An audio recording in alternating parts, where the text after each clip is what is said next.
Hey guys, it's Alexander, and today I'm talking about this little tool that I built to help me with my cinematography on set. Let's go. So, brief story, a while back I purchased these tube lights on Facebook Marketplace from some random guy selling them out of a warehouse. It sounds sketch, and at first I had my doubts. He was selling them for about $6 each, which was insane. This was about circa 2016 or 2017. And I was skeptical. I showed up and this guy had a ton of these. He had them both in like various colors. This one's blue, like a light blue. And then he had some that were also in red, which I bought also. So I bought a total, I wanna say like 10 of them, and both, I think like 5 red, 5 white. And they have this Edison plug with this little switch at the bottom. And they're pretty bright. I mean, I haven't formally compared them to like an Astera tube or any other tube light, but for my basic DIY needs, these are great. And they were an incredible steal. Since then, I've tried to buy more of these lights from that guy, and he doesn't have any more. This is, I don't know, like 6 years later, so I don't expect him to have more. But these things are pretty cool, and I have a couple of them.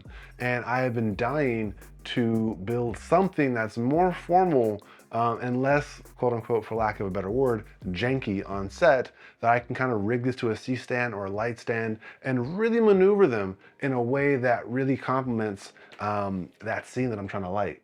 And so up until now, I've been using, various A-clamps, I've been using bongo ties, and with various C-stands to try and get this into certain angles that I want to hit. And it has been, it's not an ideal situation, but I've gotten the job done. However, since I have really been wanting to build something just a bit more robust and a bit more reliable to really rig these up, and something that doesn't immediately scream DIY or indie filmmaker, something that can kind of go under the radar.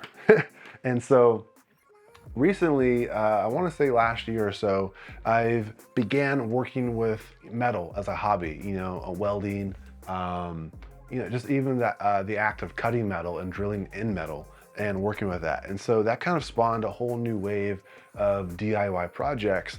And ever since, I've been wanting to build that, I guess you would call it like a tube clamp for a C-stand. So I have been dying to build something like that. And recently I have gone ahead and done just that. So what I was talking about earlier, I built this guy. This has 4, I guess you would call them bulb clamps on the front on one side. And then on the back, you have a C-stand pin, baby pin. So I have that. And this took me, I built 2 of these, and this took me roughly, I want to say, less than an hour to make. I sourced some of the parts from Amazon. So the actual bulb clamps, the clips, those came from Amazon. They're roughly around $8 for a pack, I want to say, of 8.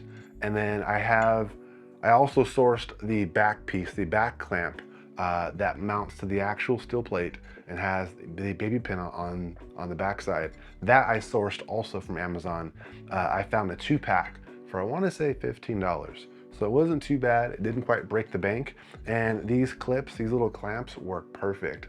It took me a couple of tries to buy and return and find the exact size that fits my tubes perfectly. And these finally did the trick. So to get these on here, I simply just found this steel plate. It's roughly, I want to say, 3/16 thick. So it's not super duper thin, but it's also just thin enough to be able to drill through with ease, relative ease, I'll say that at least. And so this I sourced from my local steel mill. You have one probably in almost every town, and they provide steel for a really great value price-wise compared to your local Home Depot or Lowe's. So I would definitely recommend giving them a look before going straight to Lowe's or Home Depot. So this is a very simple build. All I went ahead was find the steel plate that fits the size that I want perfectly.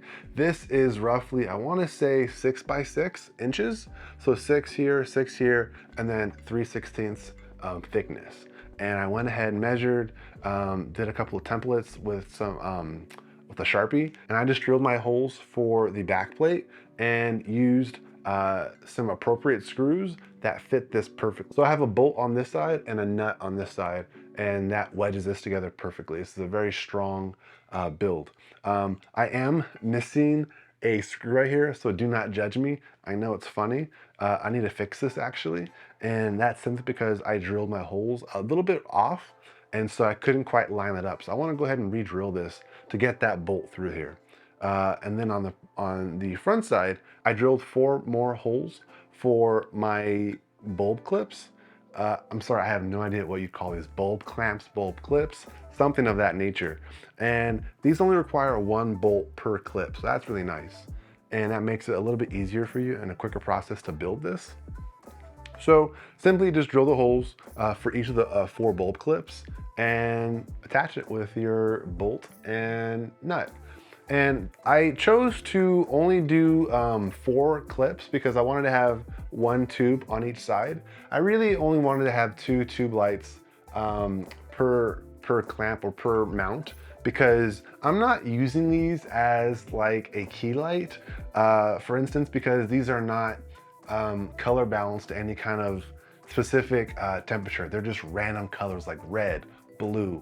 And so for me, I'm not really aiming to use this as a key, and I don't need to have 4 of these like a Kino Flow on one. I really just want to use it as an accent, maybe for a top light, maybe for a backlight, maybe to accent a part of my scene, things like that. And so for me, having 2 of these tube lights that were able to fit on here was all that I really needed. If it's up to you, you can go ahead and do more. You can buy a bigger plate. At my steel mill, they have at least a few different sizes of these. They have 6x6, they have 4x4, they have 8x8, 10x10, and 12x12, and so on. So you can really truly customize this to be as big or as small as your needs require. So for me, this was all that I needed, and this fits perfectly. I'm able to go ahead and snap this right into place. Boom, and there you go. Super simple, super efficient, and very sturdy. And at first glance, this does not scream DIY. It's not wooden, it's not plastic, this is steel. And so it feels like it's got some confidence when you mount this up above somebody. And so for me, I am very proud of this build. I can't wait to shoot more with this. And yeah, guys, I highly encourage you, if you have some tube lights, maybe you've even bought some more professional lights that are, like for instance from Aperture or from Astera or any other brands, and you want to have some kind of easy, quick go-to solution to clamp these above somebody, an actor, a scene. This cost, I don't know, probably what, like less than $30 for 2 of these, not 1, but for 2 of these, 30 bucks for 2 of these, and took maybe less than an hour of my time, plus shopping, going out and buying the material. This took less than an hour and cost $30 to be able to mount this and have a solution for me on set that works. And so I highly encourage you, if you have some tube lights, if you are out in the market to buy some and you want a solution to mount this, I highly suggest that you give this a try. It's not bad, it's not hard, and you need just simple tools. I didn't have to cut this. This was already pre-cut. All I needed was a power drill, and that's it. And guys, that is it for today. I know that it was very brief and very short, but I hope that I really gave you guys some great tips and information. If you guys enjoyed this video, please give me a like or a thumbs up, guys, and please hit subscribe to follow my channel for more content on indie filmmaking tips. And guys, I'll see you next time.